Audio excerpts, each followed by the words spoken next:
கிருபை ஆமென் என்றும் உள்ளது. ஆமென். என் அன்பு தேவனுடைய பிள்ளைகளே, கடந்த 26 அல்லது 27 நாட்களாக ஆமென் நியூ கவனன்ட் புதிய உடன்படிக்கை என்கிற தலைப்புல சத்தியங்களை தியானித்து வருகிறோம். மேபி டைட்டில்ஸ் எல்லாம் வேறுபட்டாலும் அடிப்படையாக நம்ம என்ன தலைப்புக்குள்ளதான் நம்ம இருக்கிறோம் அப்படின்னா புதிய உடன்படிக்கை. ஒருவேளை பாஸ்டர் தோராவை பற்றி பேசுகிறார், ஆகவே புதிய உடன்படிக்கையை மறந்து விட்டார் அப்படின்னு நீங்க நினைக்க கூடாது. இன்ஃபேக்ட் புதிய உடன்படிக்கையை பற்றி பேசும் பொழுது தோராவை பற்றி தான் பேச வேண்டும். இன்ஃபேக்ட் புதிய உடன்படிக்கையினுடைய ஆமென் விசுவாசிகளாய் அல்லது அந்த புதிய உடன்படிக்கைக்கு கீழே இருக்கக்கூடிய நீங்களும் நானும் ஆமென் தோராவை தான் நம்ம என்ன செய்யறோம், கை கொண்டு வருகிறோம், அதைத்தான் கை கொள்ள வேண்டும். ஆகவே நிச்சயமா என்னோடு கூட கடந்த 26 27 நாட்களாக ஃபாலோ பண்றவங்களுக்கு நான் என்ன கற்றுக் கொடுக்கிறேன் என்பது புரியும். ஒருவேளை புதிதாக ரீசன்ட் டேஸ்ல எங்களோடு கூட இணைந்திருப்பீர்கள் என்றால் ஐ என்கரேஜ் யூ, நீங்க போய் என்னுடைய YouTube channel pastor John Ruben என்று அடித்தீர்களான்னு அதுல போயிட்டு பிளேலிஸ்ட்ல இது தனியா நியூ கவர்னன்ட் டீச்சிங்ஸ் என்கிற டீச்சிங்ஸ் தனியா உண்டு. அவைகளை நீங்க மட்டும் என்ன செய்யலாம், முதல்ல இருந்து கேட்டால் மாத்திரமே இந்த தொடரை நீங்கள் புரிந்து கொள்ள முடியும். அல்லது தவறாக ஆமென் எண்ணிக்கொள்வதற்கான வாய்ப்புகள் அநேகம் உண்டு.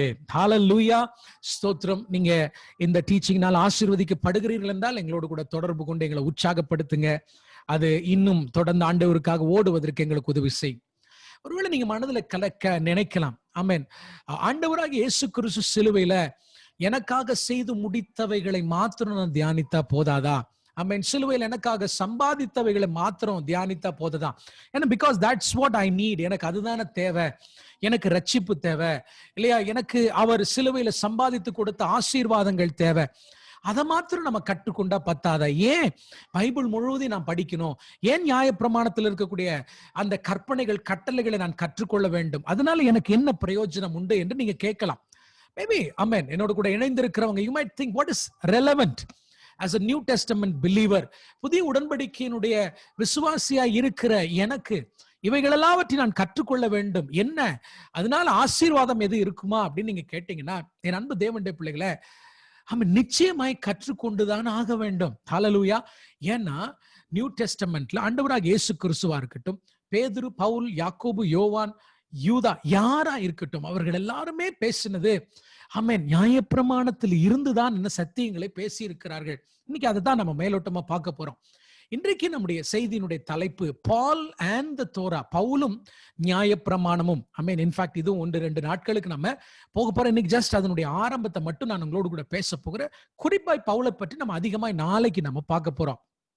என்ன அப்படின்னு சொன்னா நல்லா புரிஞ்சுக்கோங்க. சிலுவையில 2000 ஆண்டுகளுக்கு முன்பதாக ஆண்டவராக இயேசு கிறிஸ்து நமக்காக மரித்தார். அவர் நமக்காக மரித்தபடினால் நீங்களும் நானும் பாவ மன்னிப்பை பெற்று நீதிமான்களாக்கப்பட்டு புத்திர சுவிகாரர்களா இருக்கிறோம்.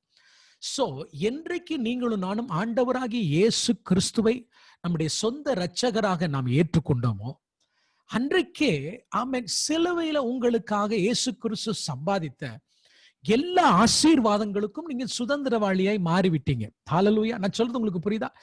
ஆமென். அன்றைக்கே ஆண்டவராகிய இயேசு கிறிஸ்து உங்களுக்காக வைத்திருக்கிற எல்லா ஆசீர்வாதங்களுக்கும் நீங்கள் சொந்தக்காரர்களாகி விட்டீங்க. கவனிங்க, ரட்சிப்பு என்பது சாதாரணமான ஒரு அனுபவம் அல்ல. என்றைக்கு ரட்சிக்கப்பட்டீர்களோ அன்றைக்கு பாவ மன்னிப்பை பெற்றீங்க. இது எவ்வளவு பெரிய ஆசீர்வாதம். நீங்கள் கடந்த நாட்களிலே ரட்சிக்கப்படுவதற்கு முன்பதாக, நல்ல கவனிங்க, ரட்சிக்கப்படுவதற்கு முன்பதாக நான் செய்த அத்தனை பாவங்களையும் ஆண்டவர் எனக்காக மன்னித்து விட்டார்.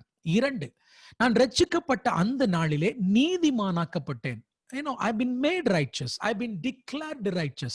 இல்லையா? By his grace, அவருடைய கிருபையினால என்னை நீதிமான் என்று ஆண்டவர் பிரகடனப்படுத்துகிறார், என்னை அழைக்கிறார். So on the day, amen, I've been saved, I become righteous. இது எவ்வளவு பெரிய ஆசீர்வாதம். 3வது, என்றைக்கு நான் ரட்சிக்கப்பட்டேனோ அன்றைக்கு புத்திர சுவிகாரத்தை பெற்றுக்கொண்டேன். எதை பெற்றுக்கொண்டேன்? புத்திர சுவிகாரம். ஆமென். அடாப்ஷன் என்று ஆங்கிலத்தில் சொல்லுவோம். அதாவது இயேசு கிறிஸ்துவோடு உடன் சுதந்திரலாய் மாறுகிறோம்.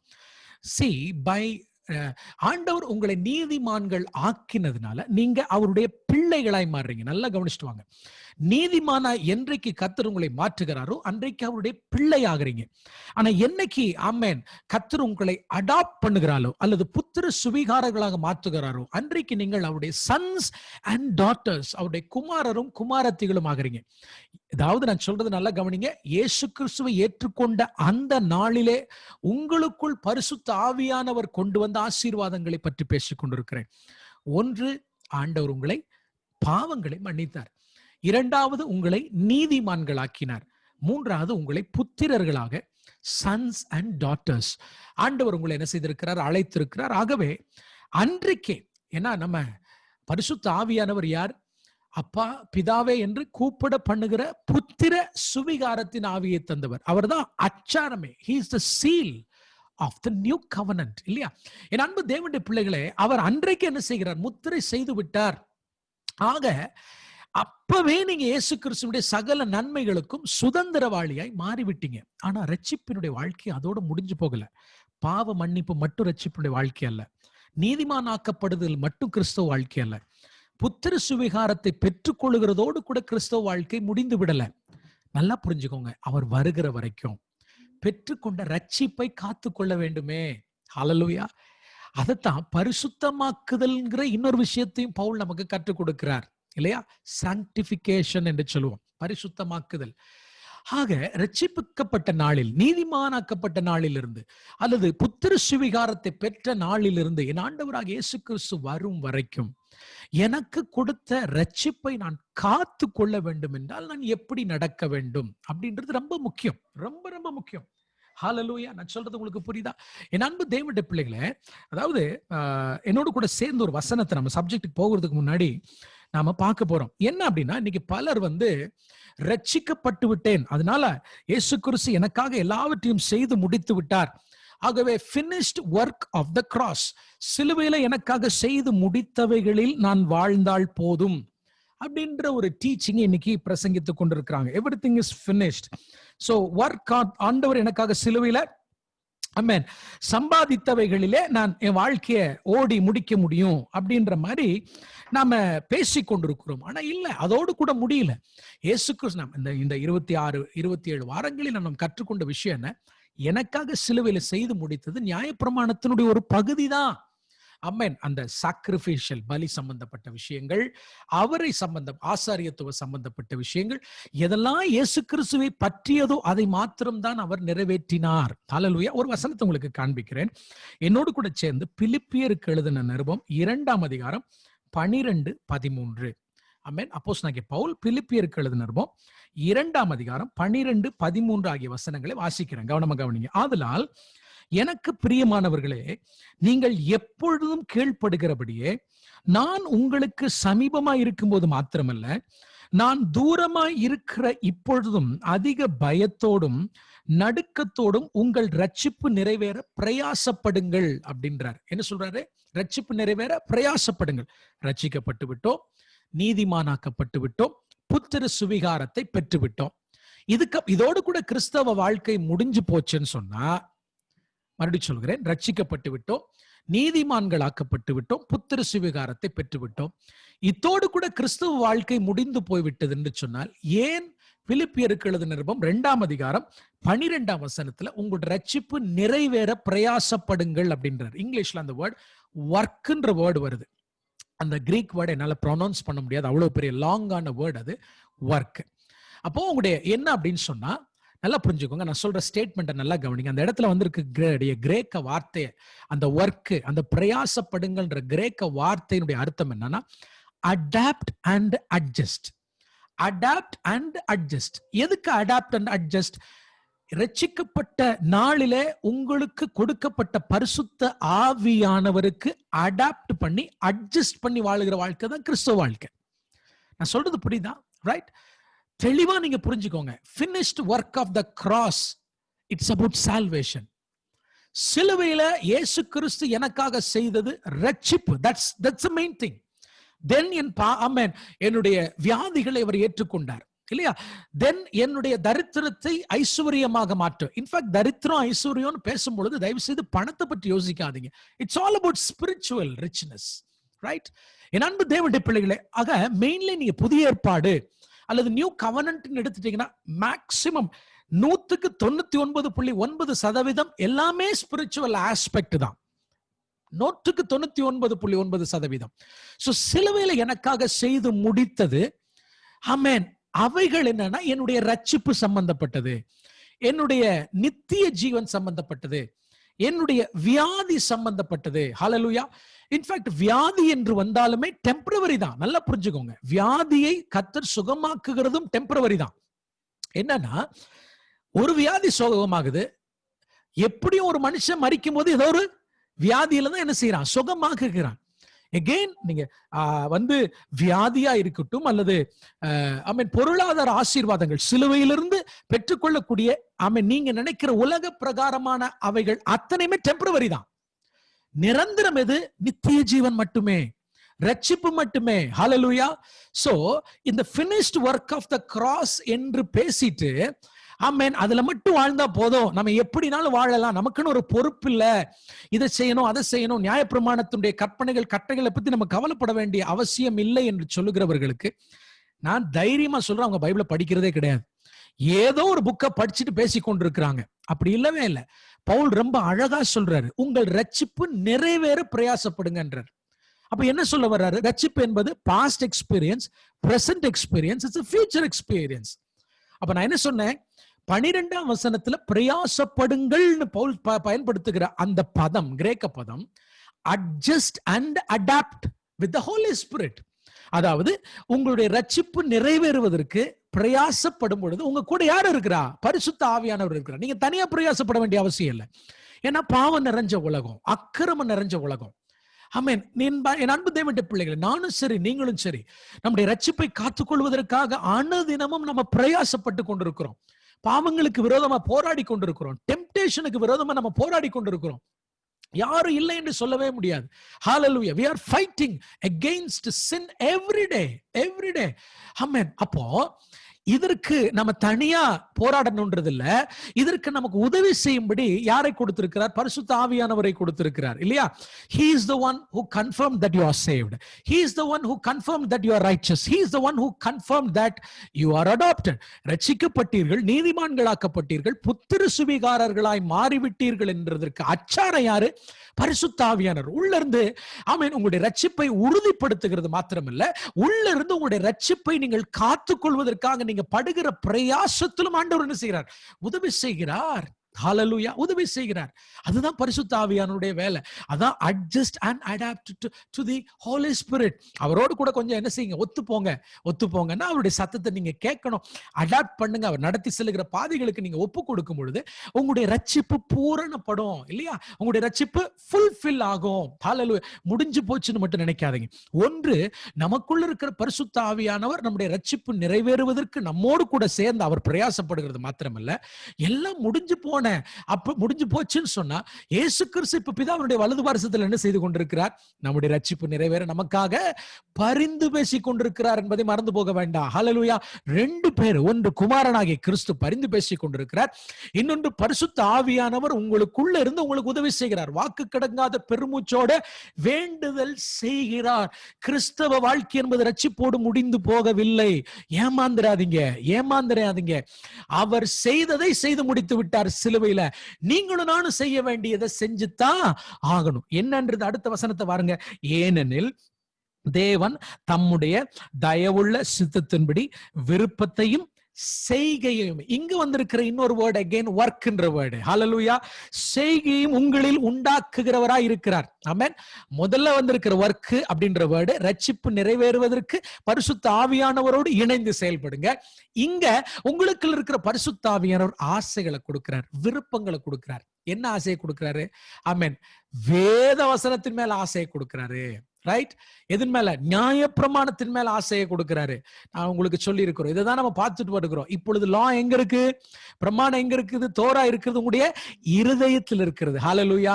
ஆமென். ஸ்தோத்திரம். ஏனெனில் தேவன் தாமே தம்முடைய தயவுள்ள சித்தத்தின்படி ஆமென் விருப்பத்தையும் செய்கையும் உண்டாக்குறார். இந்த வசனத்தை வாலிப தம்பி தவறா எடுத்துக்கூடாது. என் உள்ளத்துல அந்த பொண்ணு மேல ஒரு விருப்பம் வந்திருக்கு, அதனால அது ஆண்டவர் கொடுக்கிற விருப்பமா இருக்குன்னு என்ன செஞ்சிடாதீங்க, நினைச்சுக்கிடாதீங்க. அந்த மாதிரி விருப்பம் இல்ல. இது நமக்குள்ள இருக்கிற பரிசுத்த ஆவியானவர் உங்களை உற்சாகப்படுத்துகிறார், உங்களுக்குள்ள விருப்பங்களை கொடுக்கிறார். என்னன்னா நற்கிரியைகளை செய்வதற்கு. ஏன்னா நீதிமான்கள் நம் கிரியினால நீதிமானாக்கப்படல, கிருபையினால நீதிமானாக்கப்பட்டிருக்கிறோம். இலவசமாக நான் நீதிமான் ஆக்கப்பட்டபடினால் எனக்குள்ள இருக்கிற பரிசுத்தவான் அவன் பரிசுத்த ஆவியானவர் நீதிமானாகிய நான் நீதியின் கிரியைகளை நடப்பிப்பதற்காக என்ன செய்கிறார்? உற்சாகப்படுத்துகிறார். அடுத்த வசனத்தை பாருங்க. நான் வீணாக ஓடினதும். நீங்க தான் ரட்சிக்கப்பட்டுட்டீங்க, அப்ப எப்படி ஓடினா நமக்கு என்ன? அப்படி நம்ம நினைக்க முடியுமா? நினைக்க முடியாது. நான் ரட்சிக்கப்பட்டு விட்டேன், நீதிமான் ஆக்கப்பட்டு விட்டேன், எனக்குள்ள பரிசுத்த ஆவியானவர் இருக்கிறார், அதனால நான் கவனமா ஓடணும். நான் வீணாக ஓடினதும் வீணாக பிரயாசப்பட்டதும் இல்லை என்கிற மகிழ்ச்சி கிறிஸ்துவின் நாளில் எனக்கு உண்டாயிருப்பதற்காக. அப்போ அந்த நாள் வரைக்கும் நம்ம ஓடணும். அந்த நாள் எந்த நாள்? கிறிஸ்துவின் நாள். கிறிஸ்துவின் நாள் என்றால் அவர் திரும்ப இந்த பூமிக்கு வருகிற நாள் வரைக்கும் நான் என்ன செய்யணும்? என் ஓட்டத்தை சரியா நான் ஓடணும். ஜீவ வசனத்தை பிடித்து கொண்டு. எதை பிடிச்சுக்கிட்டு? ஜீவ வசனம். எது ஜீவ வசனம்? பவுல் பிலிப்பியருக்கு எழுதும் போது ஜீவ வசனம்னு எதை சொல்லியிருப்பாரு?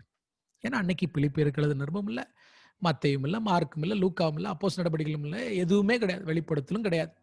பவுல் இதை எழுதும் பொழுது ஜீவ வசனம்னு எதை சொல்லியிருப்பாரு? நிச்சயமா நியாயப்பிரமாணத்தை தான் சொல்லியிருப்பார்.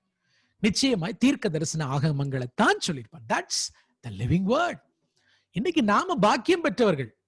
ஆமென். அவர்களுக்கு அன்றைக்கு பழைய ஏற்பாடு மட்டும்தான் இருந்துச்சு. இன்னைக்கு நமக்கு புதிய ஏற்பாடையும் கர்த்தர் சேர்த்து கொடுத்திருக்கிறார். அவர்களை விட நம்ம ஆமென் அதிக பாக்கியமானவர்கள். அப்படின்னா அவங்களை விட அதிக ரெஸ்பான்சிபிலிட்டி நமக்கு இருக்குன்றது என்ன செய்ய வேண்டாம்? மறந்து வேண்டாம்.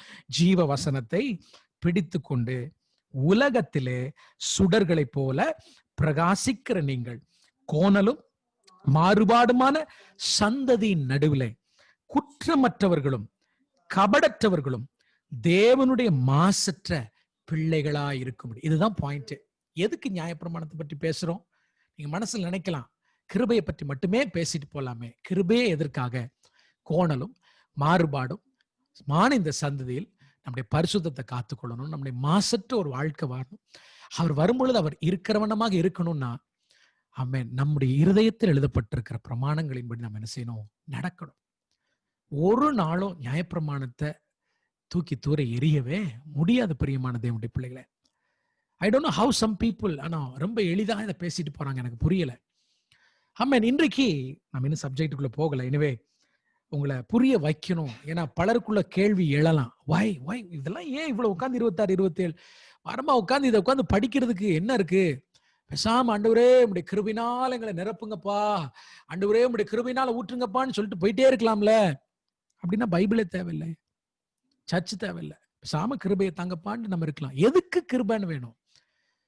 இந்த பூமியில நீங்களும் நானுடைய வசனத்தின்படி வாழ்வதற்கு. ரைட். சரி. சோ இந்த நாளுடைய தலைப்பு பால் அண்ட் தி தோரா, பவுலும் நியாயப்பிரமாணம். கடந்த 2 நாட்களாக ஜீசஸ் அந்த தோரா, இயேசு கிறிஸ்து அந்த நியாயப்பிரமாணத்தை அவர் எப்படி அவர் இன்டர்பிரட் பண்ணார், அவருடைய பார்வையில எப்படி இருந்ததுன்றதை நம்ம பார்த்தோம். பட் ஆக்சுவலி இன்னைக்கு பவுலை குறித்து மட்டும் பார்க்கறதுக்கு இன்னைக்கு டைம் இல்லை. நம்ம வேற விஷயங்களா பார்த்துட்டு கடைசியாக தான் பவுலுக்கு வரப்போறோம். பட் நாளைக்கு நம்ம இன்னும் டீட்டெயிலா நம்ம பார்க்க போறோம். நல்லா புரிஞ்சுக்கோங்க, ஆணித்தரமா சொல்றேன். Paul he is a strict Torah observant. Paul Torah நியாயப்பிரமாணத்தை தன்னுடைய வாழ்நாள் இறுதி வரைக்கும் என்ன செய்தவர்? அப்படியே என்ன செய்தவர்? கடைபிடித்தவர் என்பதை ஒரு நாள் நீங்க மறந்து போகக்கூடாது. உதாரணத்திற்கு ஒரு வசனத்தை காண்பிக்கிறேன், உங்களுக்கு புரிந்து கொள்ளும். அப்போஸ்தலர் நடபடிகள் புத்தகம் கடைசி அதிகாரம் 28ஆம் அதிகாரத்தில் அப்போஸ்தலனாகிய பவுல் மேல ஒரு குற்றச்சாட்டு. அவன் மரிக்க போகிறான். அவன் மேல ஒரு குற்றச்சாட்டு என்னன்னா, யூதர்களுடைய பிரமாணங்களை அவன் திரித்து போதித்தான், மீறினான், பிரமாணங்களுக்கு எதிராக பேசினான் என்கிற குற்றச்சாட்டு அப்போஸ்தலனாகிய பவுல் மேல வைக்கப்பட்டது. அப்போ அந்த கேஸ்ல மிக அழகாக பவுல் தன்னுடைய விவாதத்தை வைக்கும் பொழுது ரொம்ப அழகா சொல்வார். 18ஆம் வசனத்திலிருந்து வாசிக்கிறேன். அவர்கள் என்னை நியாயம் விசாரித்த போது மரணத்திற்கு ஏதுவான குற்றம் ஒன்றும் என்னிடத்தில் காணாதபடினால் என்னை விடுதலையாக்க மனதாயிருந்தார்கள். யூதர்கள், இவனும் யூதன் தான், ஆனா இவன் தவறாக நியாயப்பிரமாணத்தை போதிக்கிறார் அல்லது நியாயப்பிரமாணத்தை இல்லை என்று சொல்லுகிறார் என்கிற குற்றச்சாட்டை வச்ச போது இவர் சொல்றாரு பாருங்க, யூதர்கள் அதற்கு எதிர்த்து பேசின போது நான் ராயனுக்கு அபயமிட வேண்டியதா இருந்துச்சு. ஆயினும் என் ஜனத்தார் மேல் யாதொரு குற்றம் சாட்ட வேண்டும் என்று நான் அப்படி செய்யவில்லை. இந்த காரியத்து நிமித்தமே உங்களை காணவும் உங்களுடன் பேசவும் உங்களை அழைப்பித்தேன். இஸ்ரவேலுடைய நம்பிக்கைக்காகவே இந்த சங்கிலியினால் கட்டப்பட்டிருக்கிறேன் என்றான். அதற்கு அவர்கள், உன்னை குறித்தும் யூதேயாவிலிருந்து எங்களுக்கு காகிதம் வரவும் இல்லை, வந்த சகோதரரில் ஒருவனும் உன் பேரில் ஒரு பொல்லாங்கை அறிவித்ததும் இல்லை, அதை பற்றி பேசினதும் இல்லை. எங்கும் இந்த மத பேதத்துக்கு விரோதமாய் பேசுகிறதாக நாங்கள் அறிந்திருக்கிறபடினால் இதை குறித்து உன்னுடைய அபிப்பிராயம் என்னவென்று கேட்டறிய விரும்புகிறோம் என்றார்கள். அதற்காக அவர்கள் ஒரு நாளை குறித்து அநேகம் பேர் அவன் தங்கியிருந்த வீட்டிற்கு அவனிடத்தில் வந்தார்கள். அதாவது பவுல் உண்மையாகவே அவன் என்ன செய்கிறான் என்பதை பார்ப்பதற்காக அவன்கிட்ட வீட்டுக்கு வர்றாங்க. அவன் காலமே தொடங்கி சாயங்காலம் மட்டும் மோசேயின் நியாயப்பிரமாணத்திலும் தீர்க்கதரிசிகளின் ஆகமங்களிலும் இருந்து இயேசுவுக்கடுத்த விசேஷங்களை அவர்களுக்கு போதித்து தேவனுடைய ராஜ்யத்தை குறித்து என்ன செய்தார்? சாட்சி கொடுத்து விஸ்தரித்து பேசினான் அப்படின்னு பார்க்கிறோம். மிக தெளிவாக தன்னிடத்தில் கேள்வி கேட்கிற யாரா இருந்தாலும் அவர்களுக்கு அப்போஸ்தலனாகிய பவுல் எதிலிருந்து சாட்சி கொடுக்கிறார்? நியாயப்பிரமாணத்திலிருந்தும் தீர்க்க தரிசன புஸ்தகங்கள்ல இருந்து என்ன செய்கிறார்? சாட்சி கொடுக்கிறார்.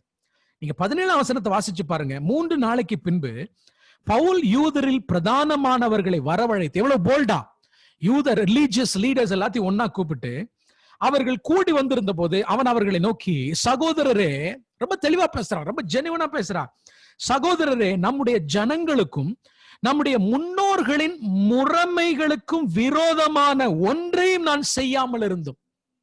ரொம்ப தெளிவா பேசுறாரு பாருங்க. ஆமென்.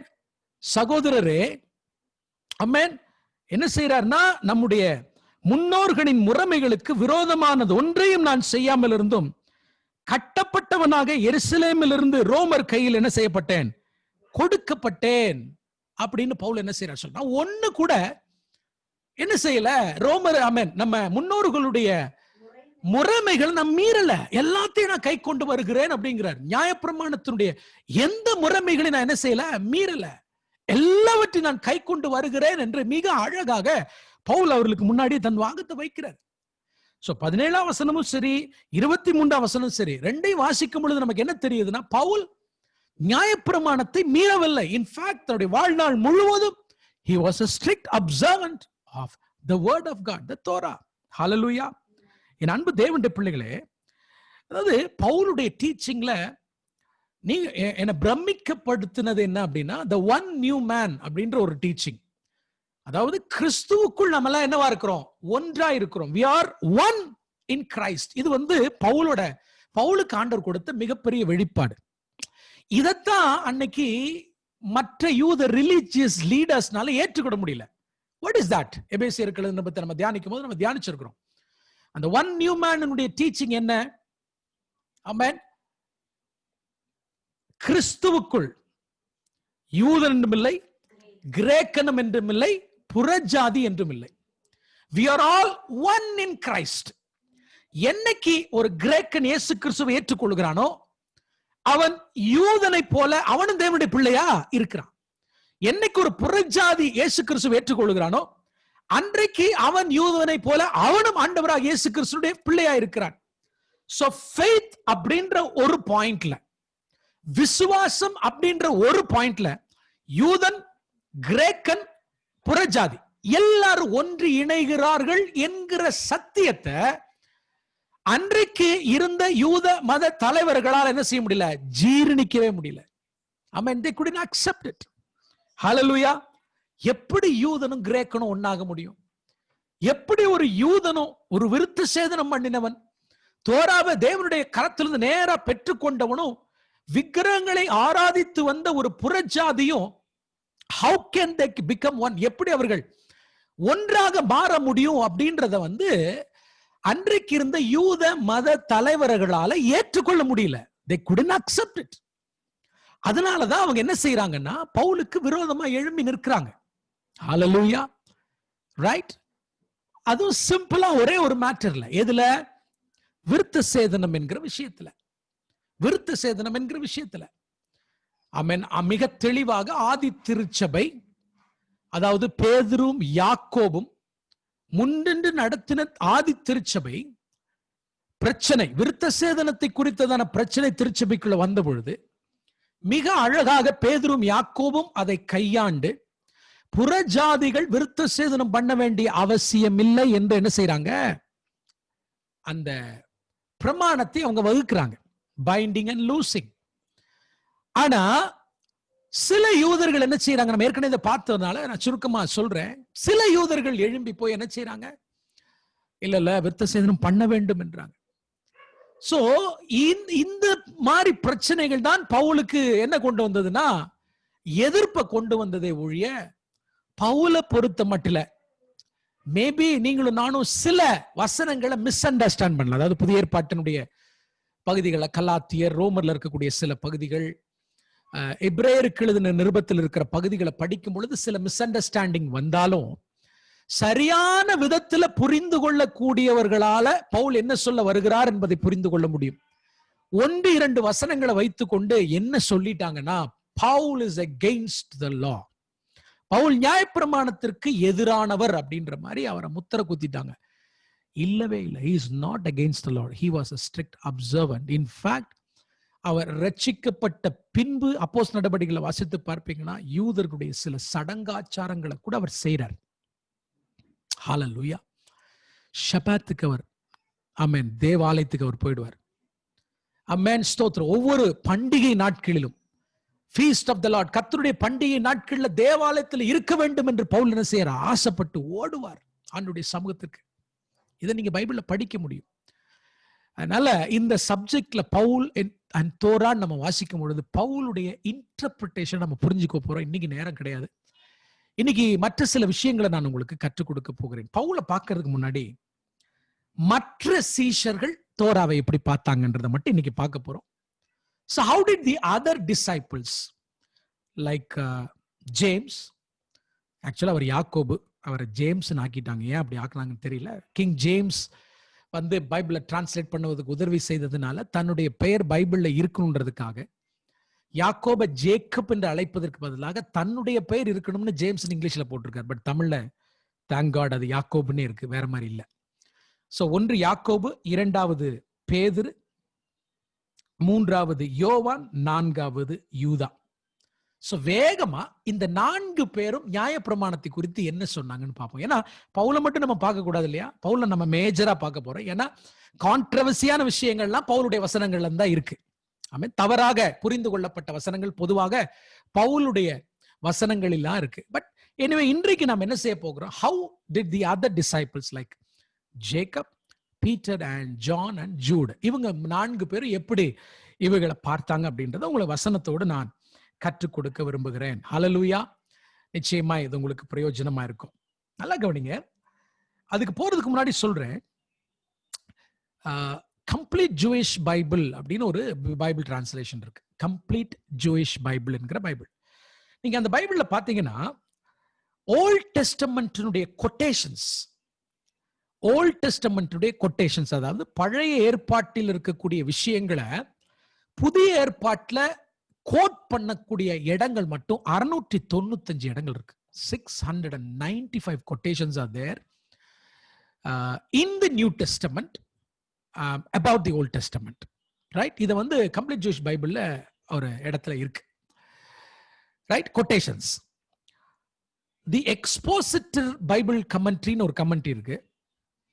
இந்த கமெண்ட்ரியில பாத்தீங்கன்னா ஓல்ட் டெஸ்டமென்ட்டினுடைய ரெஃபரன்சஸ், அதாவது புதிய ஏற்பாட்டுல பழைய ஏற்பாட்டை குறித்ததான, பழைய ஏற்பாட்டுடைய சத்தியங்களை குறித்ததான ரெஃபரன்சஸ் பாத்தீங்கன்னா 4105 இருக்கு. இது எக்ஸ்போசிட்டரி அந்த பைபிள் கமெண்ட்ரியில வந்து எக்ஸ்போசிட்டர் பைபிள் கமெண்ட்ரியில இத மேற்கோள் காமிச்சிருக்காங்க. கிட்டத்தட்ட 4105 ரெஃபரன்சஸ் பழைய ஏற்பாட்டை நேரடியாக என்ன செய்யறது, காண்பிக்கிறது. அப்படின்னா கண்ணை மூடிட்டு சொல்லலாம், புதிய ஏற்பாடு ஃபுல்லா என்னதான் இருக்குது, பழைய ஏற்பாடு தான் இருக்கு. இது ஏற்பாடு தான் வேறையே ஒழிய உள்ள இருக்கிறதெல்லாம் என்னதான், கண்டென்ட் எல்லாம் என்னதான், ஓல்ட் டெஸ்டமென்ட் தான். இன்ஃபேக்ட் புதிய ஏற்பாடை எழுதின அத்தனை பரிசுத்தவான்களுடைய திங்கிங்கும் பழைய ஏற்பாடு திங்கிங். நான் சொல்றது புரியுதா? அவங்களுடைய தாட், அவங்களுடைய திங்கிங் எல்லாமே என்ன திங்கிங்ல தான் எழுதுனாங்க? பழைய ஏற்பாட்டினுடைய திங்கிங்ல தான் எழுதுனாங்க. ஆப்வியஸ்லி நான் சொன்னது போல அவங்க கையில புதிய ஏற்பாடே இல்ல. இருந்தா தானே புதிய ஏற்பாடு திங்கிங் இருக்கும். நமக்கு தான் புதிய ஏற்பாடு திங்கிங், பழைய ஏற்பாடு திங்கிங்னு ரெண்டா என்ன செஞ்சிருக்கோம்? பிரிச்சு வச்சிருக்கோம். அன்னைக்கு அப்படி கிடையாது. அவங்களுடைய தாட் என்னதான்? தோரா மாத்திரமே. ஹல்லேலூயா. ரைட். சோ சிம்பிளி, அதாவது பழைய ஏற்பாடு, the simplest way to understand எப்படி பழைய ஏற்பாடு புதிய உடன்படிக்கைக்கு கீழே வாழக்கூடிய கிறிஸ்தவர்களாகிய நமக்கு பழைய ஏற்பாடு எப்படி பொருந்தது. நான் சொல்றது புரியுது, அதெல்லாம் கடினமான ஸ்டேட்மெண்ட் தான், ஆனாலும் கொஞ்சம் நல்லா கவனிங்க. புதிய உடன்படிக்கைக்கு கீழே வாழக்கூடிய கிறிஸ்தவர்களாகிய நமக்கு பழைய ஏற்பாடு எப்படி பொருந்தது, அது எப்படி கண்டுபிடிக்கிறதுனா ரொம்ப சிம்பிள். இயேசு கிறிஸ்து, பேதுரு, பவுல், யாக்கோபு, யோவான், யூதா இவர்களுடைய கடிதங்களை படிச்சா போதும். ஆமென். மறுபடியும் சொல்றது புரியுதா? புதிய ஏற்பாட்டு கிறிஸ்தவர்களாக எங்களுக்கு பழைய ஏற்பாட்டுடைய கற்பனைகள், கட்டளைகள், பிரமாணங்கள்னு சொல்றீங்களே பாஸ்டர், இவ்வளவு நிறைய இருக்குன்னு சொல்றீங்களே, அவைகளை நாங்க எங்க போய் தேடி கண்டுபிடிப்பது? எப்படி எங்க லைஃப்ல அதை அப்ளை பண்றது? எங்களுக்கு அது எப்படி பொருந்ததுன்னு நீங்க எப்படி நாங்க கண்டுபிடிக்கிறதுனா ரொம்ப சிம்பிள். இயேசு கிறிஸ்துடைய பிரசங்கத்தையும் பவுலுடைய கடிதங்களையும் மற்ற சீஷருடைய கடிதங்களையும் படிச்சாலே போதும். அவ்வளவுதான். ரொம்ப சிம்பிள். அப்ப என்ன சொல்ல வருகிறேன்? இவர்கள் எழுதினதெல்லாம் எதுதான்? அதுதான் எழுதியிருக்காங்க. ஒரு ஆமென் சொல்லுங்க பார்க்கலாம். உதாரணத்துக்கு ஜேம்ஸ் யாரு? யாக்கோபு என்ன எழுதுகிறார்?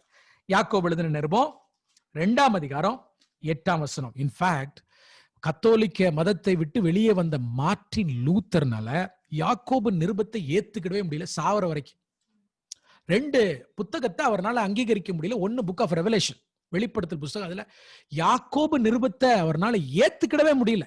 எப்படியோ தெரியாம உள்ள நுழைச்சிட்டாங்கன்றதான் லூத்தருடைய கருத்து. என்னன்னா, கிரியை இல்லாத விசுவாசம் செத்துதுன்னு சொல்லிட்டாரு பாருங்க. அதை அவரால் ஏத்துக்கிடவே முடியல. கிருபை மட்டும்தான் உண்டு, கிரியை இல்ல. ஒரு நீதிமானுடைய வாழ்க்கையில கிரியை அவசியம் இல்லைன்னு பிரசங்கித்தவர் ஒரு நாள் யாக்கோபை படிச்சுட்டு இருக்கும்போது ஸ்டன் ஆயிட்டார். ஐயோ, இதுல என்ன இருக்குது? கிரியை இருக்கு. ஆஃப்டர் பீயிங் சேவ்ட், ரட்சிக்கப்பட்டதுக்கு பின்பதாக நான் இப்படிதான் வாழ வேண்டும் என்று பைபிள் இருக்குன்னா, அப்போ இவர் அதை ஏத்துக்க இவருக்கு மனசு இல்ல. தெரியாம யாக்கோபு நிறுவத்தை உள்ள வச்சுட்டாங்கன்ட்டார் அவரு. ஏன்னா யாக்கோபு ஃபுல்லா எதை பற்றி தான் பேசுகிறார்? 2ஆம் அதிகாரம் 8ஆம் வசனத்தை வாசிக்கிறேன் பாருங்க. மிக அழகாக நியாயப்பிரமாணத்துக்கு ஒரு வேர்டு கொடுக்கிறார் பாருங்க. உன்னிடத்தில் நீ அன்பு கூறுகிறது போல, 2:8, உன்னிடத்தில் நீ அன்பு கூறுகிறது போல பிறனிடத்திலும் அன்பு கூறுவாயாக. எங்க இருக்கு? லேவியராகமம் 19:18 அந்த வசனத்தை தோராவில இருந்து மேற்கோள் காட்டுகிறார். லேவியராகமம் 19:18 மேற்கோள் காட்டி அவர் சொல்றாரு, உன்னிடத்தில் நீ அன்பு கூறுகிறது போல பிறனிடத்திலும் அன்பு கூறுவாயாக என்று வேத வாக்கியம் தோரா சொல்லுகிற ராஜரீக பிரமாணத்தை நீங்கள் நிறைவேற்றினால் நன்மை செய்வீர்கள் அப்படிங்கிறார். தோராவுக்கு யாக்கோபு கொடுக்கிற வேர்ட் என்ன தெரியுமா? ராஜரீக பிரமாணம். ராயல் லா அப்படின்றார். Royal law. James calls it. Amen. அதே பாத்தீங்கன்னா அதிகாரம் 12ஆம் வசனத்துல, ஏனென்றால் விபச்சாரம் செய்யாதிருப்பாயாக என்று சொன்னவர் கொலை செய்யாதிருப்பாயாக என்றும் சொன்னார். அதனால் நீ விபச்சாரம் செய்யாமல் இருந்து கொலை செய்தாயானால் நியாயப்பிரமாணத்தை மீறுவாய். என்ன சொல்ல வர்றாருன்னா, யூ கான்ட் பிக் இத கீழ்ப்படியலாம், இதை கீழ்ப்படிய வேண்டாம், நீங்க என்ன செய்ய முடியாது, தேவனுடைய பிரமாணத்திலிருந்து நீங்க பிக் பண்ண முடியாது என்று சொல்லிட்டு அவர் சொல்றாரு பாருங்க. சுயாதீன பிரமாணம், நியாயப்பிரமாணம், நம்ம உள்ளத்தில் எழுதப்பட்டிருக்கிற நியாயப்பிரமாணத்துக்கு இன்னொரு வேர்டு அவர் கொடுக்கிறாரு, லா ஆஃப் லிபர்ட்டி. சுயாதீன பிரமாணம், the law that liberates us, நம்மளை விடுதலையாக்கின சுயாதீன பிரமாணம் அப்படின்றார். சோ நியாயப்பிரமாணத்துக்கு ரொம்ப பியூட்டிஃபுல்லான வேர்டை யார் கொடுக்கிறார்? யாக்கோபு கொடுக்கிறார். ஹல்லேலூயா. அவர் தான் சொன்னார் 2ஆம் அதிகாரம் 10ஆம் வசனத்துல, 2ஆம் அதிகாரம் 18ஆம் வசனத்துல சொல்றாரு, ஒருவன் உனக்கு விசுவாசம் உண்டு, எனக்கு கிரியைகள் உண்டு, கிரியைகள் இல்லாமல் உன் விசுவாசத்தை எனக்கு காண்பி, நான் என் விசுவாசத்தை என் கிரியினால் உனக்கு காண்பிப்பேன் என்பானே. வீணான மனுஷனே, கிரியைகள் இல்லாத விசுவாசம் செத்ததென்று நீ அறிய வேண்டுமோன்னு சொல்லிட்டு பழைய ஏற்பாட்டுல இருந்த ஆபிரகாமையும் ராகாப் என்கிற வேசியும் வைத்து மிக அழகாக யாக்கோபு என்ன செய்கிறார்னா நியாயப்பிரமாணத்தை விளக்குகிறார். கிறிஸ்தவ வாழ்க்கையில எப்படி வாழ வேண்டும், ரட்சிக்கப்பட்டதுக்கு அப்புறம் எப்படி வாழ வேண்டும், எப்படி பேசணும்னு நாக்குக்குன்னு ஒரு அதிகாரத்தை வச்சிருக்கிறார். கிருபைக்கு கீழே வாழ்றதுனால நான் எப்படி நான் பேச முடியாது, You have to, follow the law of God. தேவனுடைய பிரமாணத்தின்படி நான் வாழணும், எப்படி பேசணும், இதெல்லாம் யாக்கோபு என்ன செய்றார், எழுதுகிறத நம்ம பார்க்கிறோம். இன்ஃபேக்ட் எதுக்கு அழைப்பு விடுக்கிறார், ஒரு ஹையர் ஸ்டாண்டர்ட் ஆஃப் லைஃப்க்கு, ஒரு ஹையர் ஸ்டாண்டர்ட் ஆஃப் கிறிஸ்தவ வாழ்க்கைக்கு, ஒரு உயர்ந்த நிலையில வாழக்கூடிய கிறிஸ்தவ வாழ்க்கைக்கு கர்த்தர் நம்மை அழைப்பு விடுக்கிறார். அந்த வாழ்க்கை எந்த வாழ்க்கை? கர்த்தருடைய வசனம் போதிக்கிற வாழ்க்கை.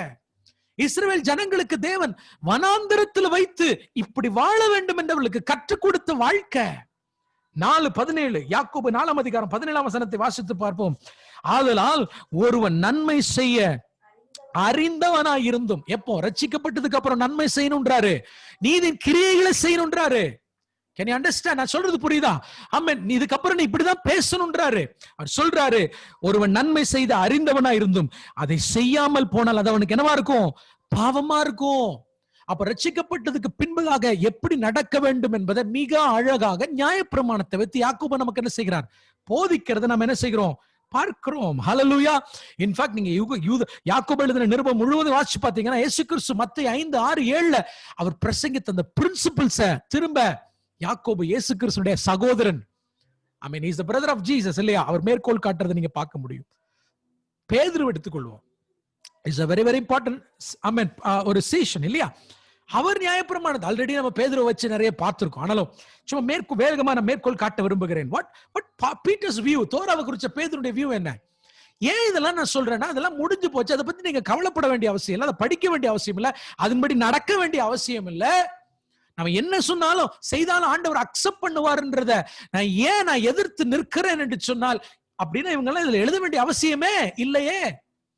பேதுரு என்ன சொல்றாரு? 1 பேதுரு 2 பேதுரு அமேன் கிபி 67 68 போன்ற ஆண்டுகள் எழுதப்பட்டது. நான் ஏன் முதல்ல யாக்கோபை வச்சேன்னா, பேதுரு எழுதுறதுக்கு முன்னாடி அவர் எழுதிட்டார். 65 66 எழுதினது.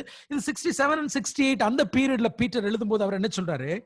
1 பேதுரு புத்தகம் 1ஆம் அதிகாரம் 15-16 வாசிக்கிறேன். 1 பேதுரு 1ஆம் அதிகாரம் 15-16. உங்களை அழைத்தவர் பரிசுத்தராய் இருக்கிறது போல நீங்களும் உங்கள் நடக்கைகளை எல்லாவற்றிலும் பரிசுத்தராயிருங்கள். இன்னைக்கு என்ன சொல்லி தராங்க? பரிசுத்தத்தை பத்தி பேசாதீங்கன்றாங்க. அதை பத்தி பேச வேண்டிய அவசியமே இல்லைன்றாங்க. நோ, பேதுரு என்ன சொல்லுகிறார்? உங்களை அழைத்தவர் பரிசுத்தராய் இருக்கிறது போல நீங்களும் எல்லாவற்றிலும் பரிசுத்தராயிருங்கள். நான் பரிசுத்தர் ஆகையால் நீங்களும் பரிசுத்தராயிருங்கள் என்று எழுதியிருக்கிறதேங்கிறார் பேதுரு. எங்க எழுதி இருக்கிறது? சோ எங்கிருந்து பரிசுத்தத்தை குறித்து மேற்கோள் காட்டுகிறார்? லேவியராகமம் 11:44. தோரால இருந்து என்ன செய்கிறார்? பேதுரு பேசுகிறார். He is talking about holiness. ஆமென். அழகா 1 பேதுரு 1:25 வாசித்து பாருங்க. கர்த்தருடைய வசனமோ என்றென்றைக்கும் நிலை நிற்கும், உங்களுக்கு சுவிசேஷமாய் அறிவிக்கப்பட்டு வருகிற வசனம் இதுவேங்கிறார். இன்னைக்கு கிருபையின் சுவிசேஷம் சொல்லிட்டு நல்லா புரிஞ்சுக்கோங்க. நேற்றைக்கு நான் மேற்கோள் காட்டுறேன், இன்றைக்கு மேற்கோள் காட்டுகிறேன். கிருபையின் சத்தியம், கிருபையின் சுவிசேஷம் என்று சொல்லிட்டு புதிய ஏற்பாட்டில பேசின இயேசு கிறிஸ்து பேசின வார்த்தைகளை அல்லது பவுல் பேசின வார்த்தைகளை புதிய விஷயமாக பேசுகிறார்கள் என்று எடுத்து பேசுகிறார்கள். இன்னைக்கு அந்த கிருபையின் வசனம் என்னன்றதை காமிக்கிறேன். வசனத்தை வாசிப்போம். 1 பேதுரு 1:25 கர்த்தருடைய வசனமோ என்றென்றைக்கும் நிலை நிற்கும், என்றென்றைக்கும் நிலை நிற்கும், உங்களுக்கு சுவிசேஷமாய் அறிவிக்கப்பட்டு வருகிற வசனம் இதுவேங்கிறார். இந்த வசனத்தை எங்கிருந்து பேதுரு காமிக்கிறது? சொந்த வசனம் நினைக்கிறீங்களா? இல்லவே இல்லை. ஏசாயா தீர்க்கதரிசியின் புத்தகம் 40ஆம் அதிகாரம் 8ஆம் வசனத்தை தான் அப்படியே சொல்றார். ஏசாயா 48 வாசித்து பாருங்க. the same scripture. ஹல்லேலூயா. அப்ப பேதுரு நாங்கள் சுவிசேஷமாய் அறிவிக்கிற வசனம் எந்த வசனம்? நியாயப்பிரமாணத்தில் இருந்தும் தீர்க்கதரிசன ஆகமங்கள் இருந்தும் அந்த வசனங்களை எடுத்துதான் உங்களுக்கு சுவிசேஷமாய் அறிவிக்கிறோம் என்று பவுல் பேதுரு பேசுகிறார். From where did they speak the gospel? From where did they speak the good news? From the entire Bible. Hallelujah. நான் சொல்றது உங்களுக்கு புரியுதா? அதே 1 பேதுருவின் புத்தகம் 2ஆம் அதிகாரம் 9ஆம் வசனம் எல்லாருக்குமே தெரிந்த வசனம். அந்தகார இருளின் இந்த ஆச்சரியமான ஒளி நடத்திற்கு உங்களை வரவழைத்தருடைய புண்ணியங்களை அறிவிக்கும்படி நீங்கள் தெரிந்து கொள்ளப்பட்ட ராஜரீக ஆசாரிய கூட்டம் என்று சொல்கிறாரே. எங்கிருந்து பவுல் பேசுகிறார்? யாத்திராகமம் 19ஆம் அதிகாரம் 6ஆம் வசனம். சீனாய் வனாந்தரத்துல பெந்தேகோஸ்தே என்கிற அந்த நாளில இஸ்ரவேல் ஜனங்களை தேவன் ப்ரப்போஸ் பண்ணும் பொழுது சொன்ன வார்த்தை அப்படியே நியூ டெஸ்டமென்ட் சர்ச்சுக்கு பேதுரு சொல்லுகிறார். பேதுரு இன்னும் மேற்கோள் காட்டுகிற பல விஷயங்களை பார்க்கலாம். 1 பேதுரு 2:5 he compares the church with the priesthood. பழைய ஏற்பாட்டினுடைய லேவியினுடைய அந்த பிரீஸ்ட்ஹுட்டோட கம்பேர் பண்ணி பேசுறதை நீங்க பார்க்க முடியும். 1 பேதுரு 3:6 ஆமென், சாராள், ஆபிரகாம், நோவா போன்றவர்களை வைத்து அழகான சத்தியங்களை சொல்றதை நம்ம பார்க்கிறோம். 2 பேதுரு 1:20-21 வாசிச்சு பாத்தீங்கன்னா, என் அன்பு தேவனுடைய பிள்ளைகளை, வசனங்களை குறித்தும் குறிப்பா தீர்க்க தரிசன வசனங்களை குறித்து பேதுரு பேசும் பொழுது, பழைய ஏற்பாட்டில் இருக்கக்கூடிய ஒவ்வொரு வார்த்தைகளை குறித்து பேதுரு பேசும் பொழுது, everything was inspired by the Holy Spirit, பரிசுத்த ஆவியினால் ஏவப்பட்டு பரிசுத்த மனுஷர்கள் பேசினார்கள் என்று கர்த்தருடைய வசனங்களை குறித்து பேசுறாரு. இவங்க எதை பற்றி பேசினாங்க? They talked about the Torah. அவங்களுக்கு அதுதானே இருந்துச்சு. என் அன்பு தேவனுடைய பிள்ளைகளை, எப்படி இன்னைக்கு மட்டும் இல்லாம போகும்? என்ன எப்படி இல்லாம போகும்? இல்ல, we need to read the entire Bible. It is relevant. இன்னைக்கு நீங்க பரிசுத்தத்துல நடக்கணும்னா, உத்தமமா நடக்கணும்னா, கர்த்தருக்கு பிரியமானவர்களா நடக்கணும்னா, கண்டிப்பா சொல்றேன், தோராவை படிச்சுதான் ஆகணும். யோவான் என்ன சொல்லுகிறார்? ஆமென். இவர் அதுக்கப்புறம் எழுதினவர். 85-95 கிபி இந்த ஆண்டுகள் எழுதினவர். 1 யோவானின் புத்தகம் 2ஆம் அதிகாரம் 3-4 இது ஏற்கனவே வாசிச்சிருப்போம். What is John's view on the Torah? யோவான் எழுதின சுவிசேஷம் 1ஆம் அதிகாரம், 2ஆம் அதிகாரம், ஆமென், 3-4 வாசித்து பாருங்க. அவருடைய கற்பனைகளை, கற்பனை எது? 10 கற்பனைகள் இல்லையா? அவருடைய கற்பனைகளை நாம் கை கொள்ளுகிறவர்களானால் அவரை அறிந்திருக்கிறோம் என்பதை அதனால் அறிவோம். 10 கற்பனையே மனப்பாடமா தெரியல, அப்ப நீங்க அவரை எப்படி அறிஞ்சிருப்பீங்க? வசனதான சொல்றது. 10 அவருடைய கற்பனைகளை நாம் அறிகிறதுல கை கொள்ளுகிறோம், கை கொள்ளுகிறவர்களானால் அவரை அறிந்திருக்கும். அப்ப அறிந்திருக்கிறவன் கற்பனைகள் என்ன செய்யறான்? என்ன செய்ய? இந்த வசனத்தை எடுத்துடலாமா பைபிள்ல இருந்து? ஹல்லேலூயா. அவரை அறிந்திருக்கிறேன் என்று சொல்லியும் அவருடைய கற்பனைகளை கை கொள்ளாதவன் பொய்யனாயிருக்கிறான், அவனுக்குள் சத்தியம் இல்லைங்கிறாரு. நம்ம ஆட்கள் கற்பனைன்னு ஒண்ணு, அவங்க வேற ஒண்ணுக்கு போயிருவாங்க, இவங்க கற்பனையில போயிருவாங்க. என்ன சொல்லுவாங்கன்னா, நோ அது தோரா இல்லை, இது வேற அப்படிம்பாங்க. அது வேற இல்லைன்றதை நம்ம என்ன செஞ்சிட்டோம்? இயேசு கிறிஸ்து தோராவை குறித்து கற்றுக் கொடுக்கும் போது நம்ம பார்த்துட்டோம். 1 யோவான் 3:4 வாசிப்போமா? பாவம் செய்கிற எவனும் நியாயப்பிரமாணத்தை மீறுகிறான். நியாயப்பிரமாணத்தை மீறுகிறதே, இப்பவும் சொல்றேன், நீங்க பாவம் செஞ்சீங்கன்னா நீங்க நியாயப்பிரமாணத்தை மீறுறீங்க. ஏன்னா நியாயப்பிரமாணம் இல்லைன்னா பாவம்னு யாருக்கும் தெரியாது. பாவம்னு ஒண்ணு இருந்தாதான் கிருபனுக்கு ஒன்றுக்கு வேல்யூ இருக்கு. அப்ப நியாயப்பிரமாணம் தான் நம்ம கிருபனை என்னன்றதை உணர வைக்குது. ஹல்லேலூயா. நல்லா புரிஞ்சுக்கோங்க. 1 யோவான் 3:22 வாசிக்கிறோம், அவருடைய கற்பனைகளை நாம் கை கொண்டு அவருக்கு முன்பாக பிரியமானவைகளை இதெல்லாம் ரட்சிக்கப்பட்டதுக்கு அப்புறங்க. நான் சொல்றது நல்லா புரிஞ்சுக்கோங்க. ரட்சிக்கப்படுவதற்கு இதை நாம செய்ய போறது இல்லை, அதுக்கு அவர் செஞ்சு முடிச்சிட்டாரு. ரட்சிக்கப்பட்டதுக்கு அப்புறம் இன்னைக்கு வரைக்கும் ஆண்டவரோடு கூட வாழும் பொழுது அவருடைய கற்பனைகளை நாம் கை கொண்டு அவருக்கு முன்பாக பிரியமானவைகளை செய்கிறபடினால் நாம் வேண்டிக் கொள்ளுகிறது எதுவோ அதை அவராலே பெற்றுக் கொள்கிறோம். அப்ப நம்ம ஜெபத்துல ஆண்டவர் நம்முடைய ஜெபத்திற்கான பதிலை கொடுக்கணும்னா பைபிள் சொல்றது அவருடைய கற்பனைகளை கை கொள்ளுகிறோம். அவருடைய கற்பனைகளை கை கொள்ளும் பொழுது, அவரை நீங்க வேண்டிக் கொள்ளும் பொழுது நீங்க என்ன செய்றீங்க? பெற்றுக் கொள்கிறீங்க என்று சொல்றது. It's all linked, it's all linked. Amen. 2 யோவான், ஆமென், 6ஆம் வசனம், அதுல ஒரே அதிகாரம் 6ஆம் வசனம். நாம் அவருடைய கற்பனைகளின் படி நடப்பதே அன்பு. இப்போ நம்ம என்ன சொல்றோம்னா, அன்புன்ற ஒரு விஷயத்துல எல்லா கற்பனைகளும் அடங்கிருச்சு அப்படின்றோம். எஸ், அது ஒரு வியூ. இங்க பாருங்க, நாம் அவருடைய கற்பனைகளின் படி நடப்பதே அன்புங்கிறார். ரெண்டு ஒண்ணுதான் இல்லையா? நீங்கள் ஆதி முதல், எப்போ? ஆதி முதல், ஓகேவா? நியூ டெஸ்டமெண்ட்ல இருந்து இல்ல, ஆதி முதல் கேட்டிருக்கிறபடி நடந்து கொள்ள வேண்டிய கற்பனை இதுவே. அப்போ ஆதி முதலே ஆண்டவருடைய பிளான் என்னன்னா அன்புதான். That is a commandment, right? இதெல்லாம் நம்ம டீடைலா நம்ம பார்த்துட்டோம். ஓகே, ஆகவே ஜானுடைய வியூவும் பாத்தீங்கன்னா is talking about the Torah. கடைசியா யூதாவை பற்றி பார்ப்போம். யூதா எங்க இருக்கிறாரு?